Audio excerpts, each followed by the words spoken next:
problema de la enseñanza universitaria agita los claustros y el estudiantado se divide en dos sectores que se identifican con las denominaciones de laicos y libres. La ocupación de algunas casas de estudios es seguida por la adopción de medidas de vigilancia. El pleito que gana la calle llega también al Parlamento. La Cámara de Diputados... En septiembre de 1958, hace exactamente 50 años, la Argentina pareció dividirse en dos bandos, laica o libre. En el Congreso Nacional comenzaba el debate de una ley que permitía el surgimiento de universidades privadas, hasta entonces inexistentes. A favor de esa posición se pronunció un sector, en el que se destacaba la Iglesia Católica, partidario de la enseñanza libre. En contra, se levantaron muchas voces, sobre todo, la más expresiva, la de los estudiantes universitarios, que defendían que la educación superior pública debía seguir siendo laica. Las discusiones fueron intensas y las movilizaciones muy numerosas. Este programa indaga sobre lo que ocurrió, por qué y cuáles fueron las consecuencias. Lo primero que les quería preguntar era cómo es el recuerdo de ustedes de esos días, es decir, cómo se enteraron cuando empezó el conflicto, cómo lo vivieron, es decir, su experiencia personal. El primero que quiera, adelante. Lucila. Yo. Bueno, yo estaba en ese momento en segundo año de la Facultad de Medicina de la UBA y en una agrupación de izquierda, que éramos minoría, en el centro de estudiantes y en el claustro. La cosa de que venía el artículo 28 y la facultad de dar títulos a las universidades privadas, creo que se corrió esos primeros días de septiembre como una especie de reguero de pólvora. Y bueno, personalmente diría que fue como un sentimiento muy grande de traición, en el sentido de que no esperábamos eso, por lo menos por parte del gobierno de Frondizi. El problema fue el artículo 28 que establecía la posibilidad de hacer universidades libres. Bueno, pero esto no iba solo, por eso hay que decirlo, iba dos decretos. Uno era la plena autonomía de las universidades nacionales, que eso no era, dependían demasiado del gobierno. Y salió el decreto de autonomía absoluta, pueden nombrar profesores, todo. Y junto con eso fue el otro decreto de libertad también, de libertad de las universidades privadas para hacerlo. Decía, la iniciativa privada puede crear universidades libres que estarán capacitadas para expedir diplomas y títulos habitantes siempre que se sometan a las reglamentaciones que se dictarán oportunamente. O sea que esto nunca se cumplió, lo de la reglamentación.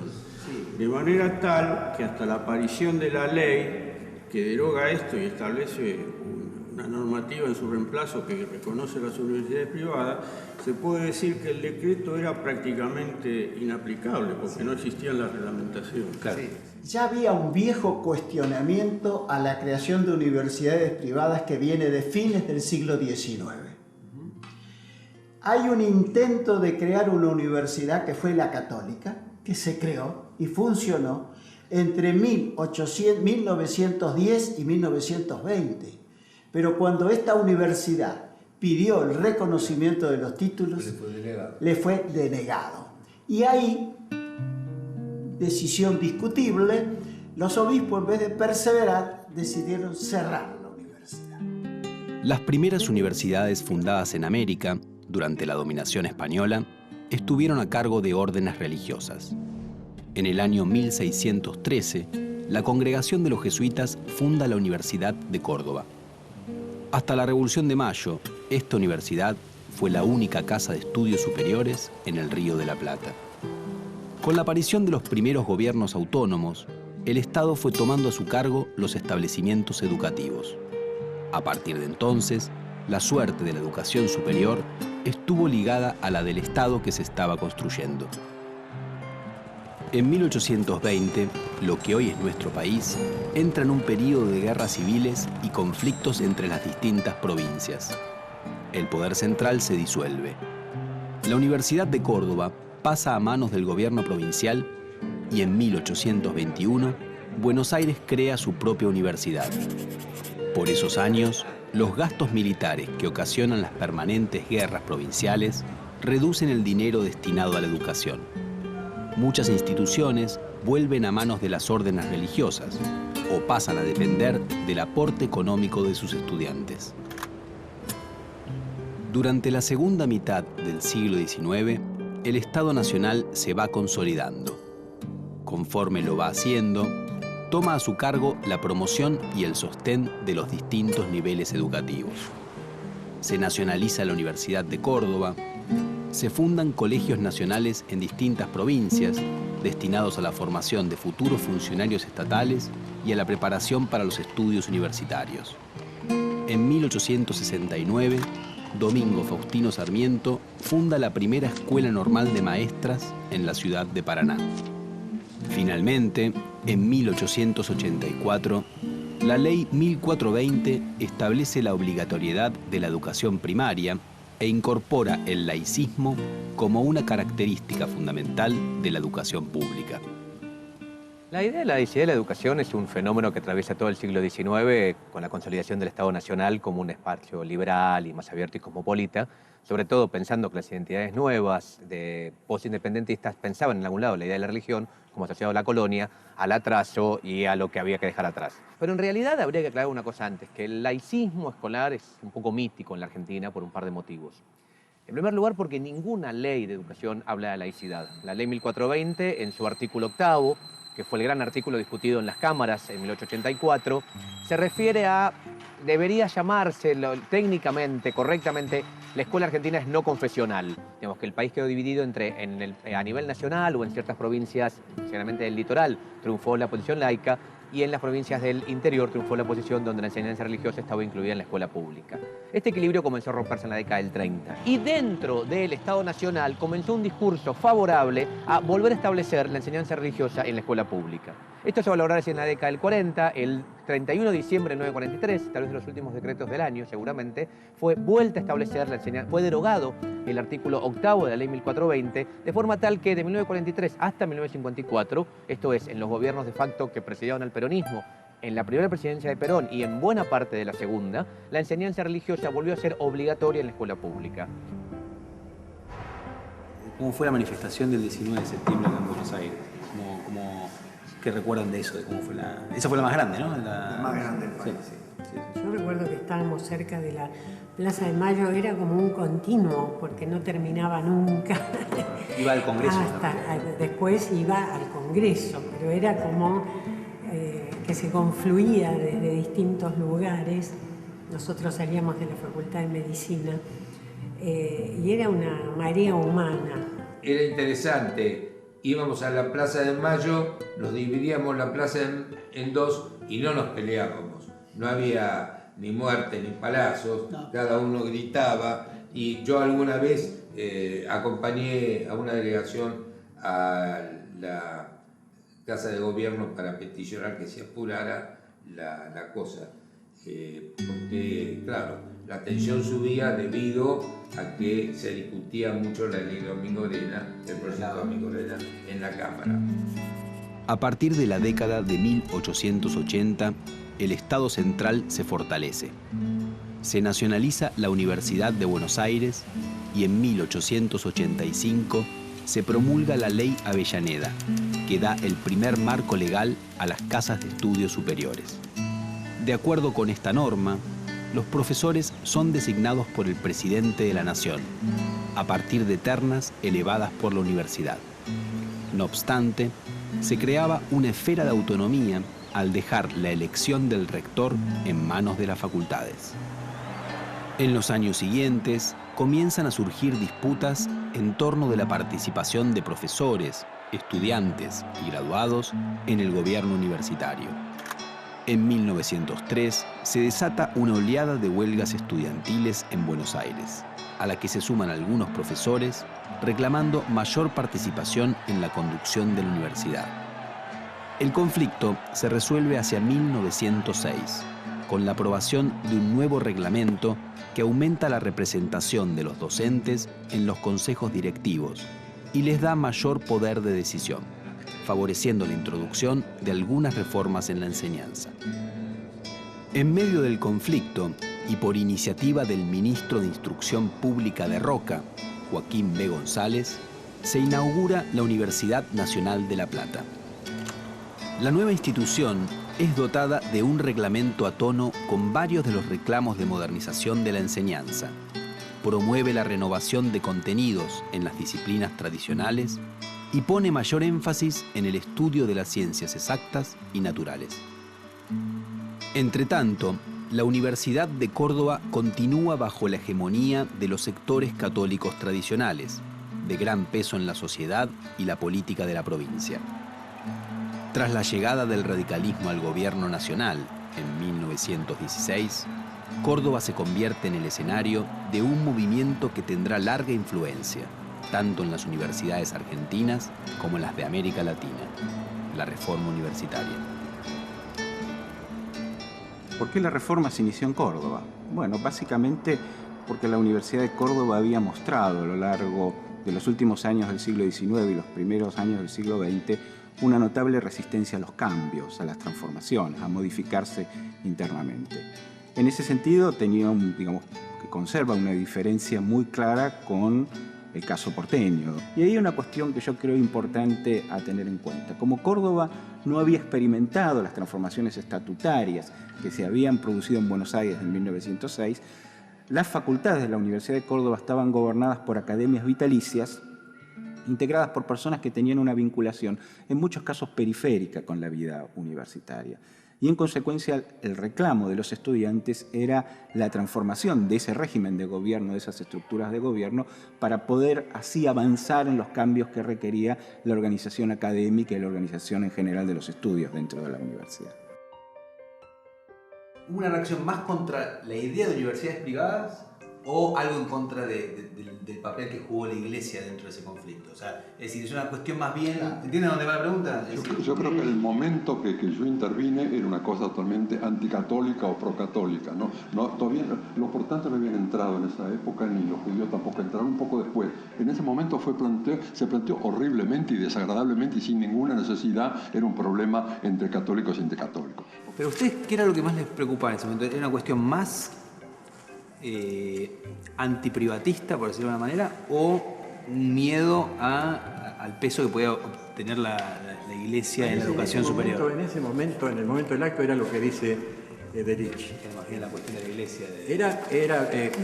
Nosotros planteamos también, por ejemplo, yo en una reunión con Ricieri hablé del tema estatal o privada, pero lo que se debatía públicamente era libre o laica, digamos.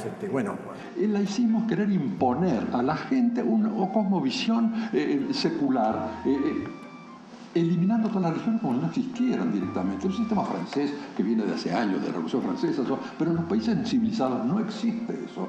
Después las cosas cambiaron, aparecieron universidades privadas, muchas, laicas, pero efectivamente la que presionaba era la Iglesia, porque además la Iglesia había dominado hasta el año 54, hasta el año del conflicto con Perón, había dominado el Ministerio de Educación, la enseñanza en los colegios era religiosa.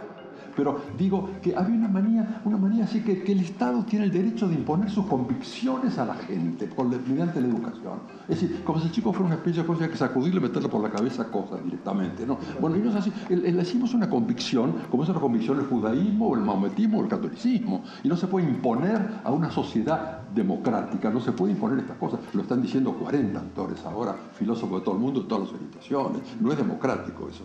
Hay que recordar que en el año 44, o sea, después del golpe, del cual luego Perón va a ser el heredero, después del golpe, se deroga la ley 1420 de enseñanza laica, gratuita y obligatoria, y se instala la obligatoriedad de la enseñanza religiosa, y que eso perdura todo el gobierno de Perón, por eso es fuertemente apoyado por la Iglesia en el 46, y hasta el 54, que hay una ruptura con la Iglesia, así que en ese momento era claro que la disputa era fuerte y esto era como una prolongación en la universidad. Las universidades, ¿no? Lo que se discutiera el monopolio estatal de la educación superior, estrictamente. Esto provocó efectivamente gran polémica y se levantó un falso dilema, laica o libre. Ese es un falso dilema. El verdadero dilema era monopolio estatal en la universidad o libertad de enseñanza. Y digo que es un falso dilema porque una vez que se aprobó la ley de libertad de enseñanza en el gobierno de Frondizi, fueron más las universidades laicas privadas que se crearon que las universidades confesionales. En las primeras décadas del siglo XX, la universidad se convierte en una vía de ascenso social para muchos jóvenes de los sectores populares, un gran número de ellos de origen inmigrante, que tanto en el ámbito académico como en otros espacios comienzan a perfilarse como un conjunto de sectores medios emergentes. Pero el golpe de Estado de 1930 trata de restaurar el orden conservador. Los procesos de democratización logrados en años anteriores comienzan a ser clausurados. Las casas de estudio son intervenidas y se da marcha atrás con los logros de la reforma en materia de participación estudiantil. Intervención y fragilidad de la autonomía universitaria son características de las dictaduras militares que cubren gran parte del siglo XX. En 1943, sectores del nacionalismo católico, que venían ganando peso desde fines de los años 20, confluyen en la alianza que termina en un nuevo golpe de Estado. Los dirigentes católicos tienen una influencia decisiva en la intervención de las universidades, influencia que se prolongará durante el peronismo. En esos años, el gobierno militar reinstala la instrucción religiosa obligatoria en las escuelas públicas, política que también continúa el gobierno peronista, y que solo se revierte tras los conflictos que surgen entre Perón y la jerarquía episcopal después de 1952. El conflicto con la Iglesia precipita la caída del segundo gobierno peronista y aglutina alrededor de los sectores católicos a buena parte de la oposición, creando una alianza cruzada por fuertes contradicciones internas. La política educativa y universitaria del gobierno militar, iniciado en septiembre de 1955, deja bien pronto al descubierto algunas de esas contradicciones. ¿Y ustedes cómo se enteraron? Es decir, ¿fue un trascendido, un anuncio oficial que se iba a tratar de sí. No, porque empezó con Frondizi, se recupera la democracia en el país, sí. Entonces empieza a funcionar el Parlamento. Claro, pero digo... Y en el Parlamento se presenta un proyecto de ley para regular el funcionamiento de las universidades, y en ese proyecto de ley se instala el artículo 28 que estaba en el decreto de Aramburu. ¿Se dan cuenta? En el proyecto de ley se incluye ese célebre artículo 28, que es el que habilitaba la creación de universidades privadas. El problema de fondo era que se pretendía extender los beneficios de la libertad de enseñanza a todo el sistema educativo, incluido el universitario. Porque una cosa que vale la pena recordar es que la libertad de enseñanza existía en el país, no solamente en la Constitución Nacional de 1853, sino que se aplicaba ese principio. Habían jardines de infantes, escuelas primarias, escuelas secundarias, escuelas técnicas, institutos del profesorado privados. Existían antes de Deloro Magni y antes del gobierno constitucional de Arturo Frondizi. Lo que se pretendió fue extender la libertad de enseñanza al orden universitario, que era el único sector del sistema educativo en su conjunto en el que no funcionaba la iniciativa social o privada en la creación de instituciones educativas. La política inaugurada en 1955 da comienzo a un vasto proyecto de recambio de los claustros. En varias universidades nacionales se da una renovación de las ciencias exactas, de las ciencias sociales y de las humanidades. Junto a los sectores renovadores, vinculados con la tradición de la educación pública y laica, y defensores de los principios consagrados por la reforma de 1918, se hace sentir el peso de los sectores católicos en la política educativa. El ministro de Educación designado por la dictadura, Atilio del Oro Maini, promueve un decreto ley que el Poder Ejecutivo Nacional aprueba en diciembre de 1955 con el número 6403, cuyo artículo 28 dice: la iniciativa privada puede crear universidades libres que estarán capacitadas para expedir diplomas y títulos habilitantes, siempre que se sometan a las condiciones expuestas por una reglamentación que se dictará oportunamente. Después de un siglo de educación superior exclusivamente pública, el decreto contemplaba la apertura de universidades privadas. En el contexto de mediados de los años 50, las universidades libres se pensaban casi solamente como instituciones confesionales. La norma generó una acalorada reacción estudiantil y un conflicto abierto entre el ministro de Educación del Oro Maini y el interventor de la Universidad de Buenos Aires, José Luis Romero, perteneciente a los círculos reformistas. Pero tras la renuncia de ambos, el conflicto se diluyó.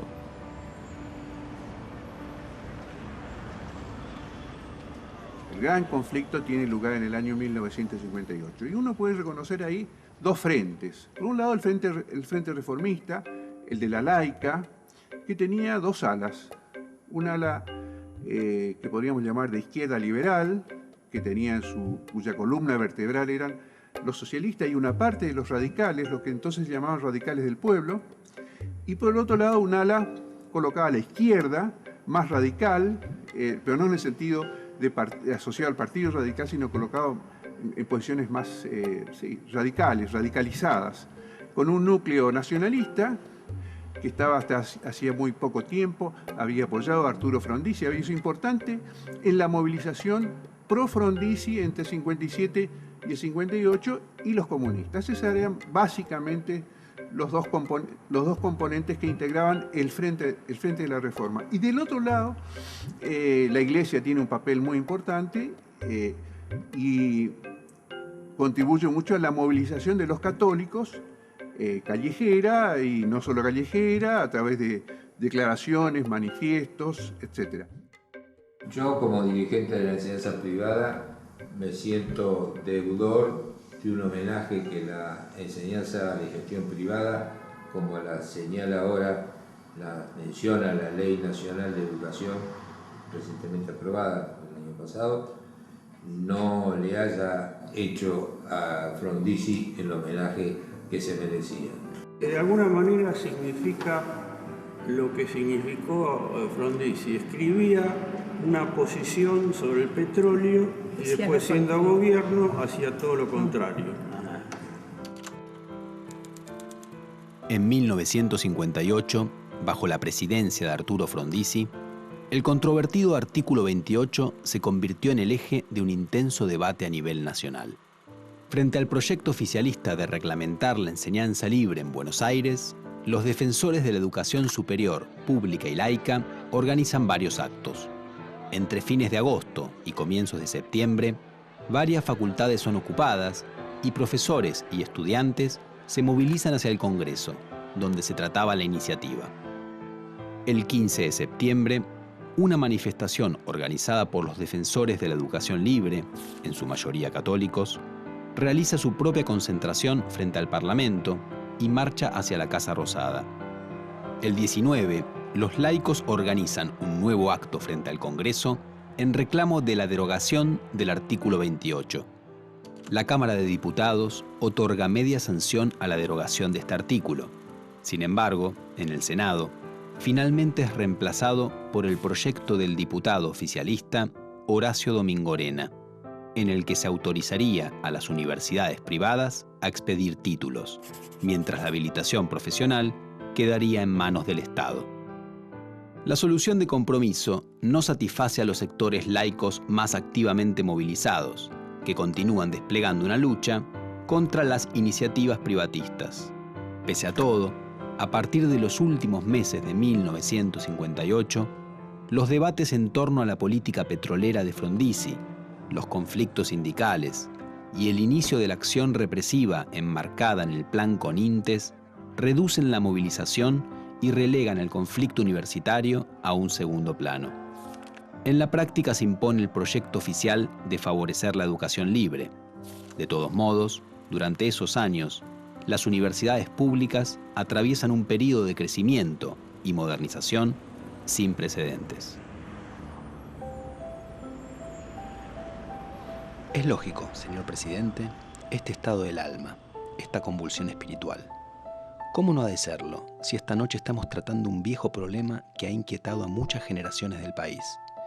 Desde hace más de 50 años, cuando apareció este problema de las universidades privadas, de todos los sectores de la República acuden doctrinarios y hombres de lucha para volcar su intelecto y su pasión en procura de resolver satisfactoriamente el problema de acuerdo con su ideal.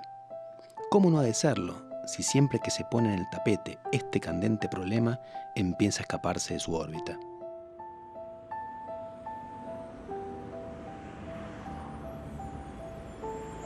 La consecuencia inmediata de la aprobación de la ley fue la habilitación a las escuelas privadas para otorgar certificaciones de enseñanza secundaria sin necesidad de ningún tipo de autorización, de evaluación o de acreditación por parte del sistema de educación pública. En cuanto a las consecuencias inmediatas, desde un punto de vista histórico y también político, lo más importante es que quedó finalmente instalada la educación privada profundamente en la Argentina. Podríamos decir que hubo 4 hechos muy importantes al respecto. El primero fue la Ley 1420, que lo que hace es instalar en casi todo el país la educación laica. El segundo, durante la época de Perón, el acuerdo con la Iglesia, que a la vez es ponerle un límite a la Iglesia, porque es, por un lado, admitir la enseñanza religiosa privada y al mismo tiempo poner una inspección y un control de esa enseñanza en el Ministerio de Educación de la Nación. El tercero fue el episodio de la laica y la libre, y el cuarto, el Congreso Pedagógico de 1985, en donde definitivamente lo que se instala es la idea de que la educación pública puede ser estatal o privada. Esto fue un golpe muy importante para la tradición argentina de educación pública estatal. ¿Ustedes eso lo vieron como una victoria? ¿Se alegraron con la... Había una victoria en conseguir el ejercicio de la libertad, claro. No cabe duda. Hubo una sensación generalizada de derrota. La ley, porque se estableció, no ese artículo exactamente, pero se estableció la autorización para las universidades privadas. El balance es positivo. Yo creo que sí, y además se probó lo que decía Frondizi. La competencia hizo que el Estado reaccionara y entrara a modernizar sus carreras. Yo creo, por una parte, que el problema de la proliferación de universidades privadas y la diferenciación social que eso ha traído, creo que es un fenómeno que recién se ha visibilizado en los últimos años, en los cuales, bueno, la cosa de la universidad privada o la universidad pública implica una decisión en la cual la cuestión del aislamiento social de los sectores con mayores posibilidades de ingreso es un aspecto más de eso, ¿no? Una separación que no existía en la universidad pública. A lo largo de su historia, la Argentina moderna se ha dividido muchas veces en dos frente a situaciones controvertidas. En 1958 había muchos temas en discusión, pero en un momento fue la educación universitaria la que pasó a primer plano y generó un impacto enorme. Miles de personas se movilizaron en distintas ciudades. Al poco tiempo, otros problemas candentes reemplazaron al de la enseñanza y surgieron otras alineaciones. otras divisiones. El conflicto quedó atrás, pero no sus consecuencias, la aparición de universidades privadas. Recordar estos debates nos permite revisar cómo se ha formado nuestro sistema educativo. Y no es menor. Debatir sobre la educación es debatir sobre el futuro del país.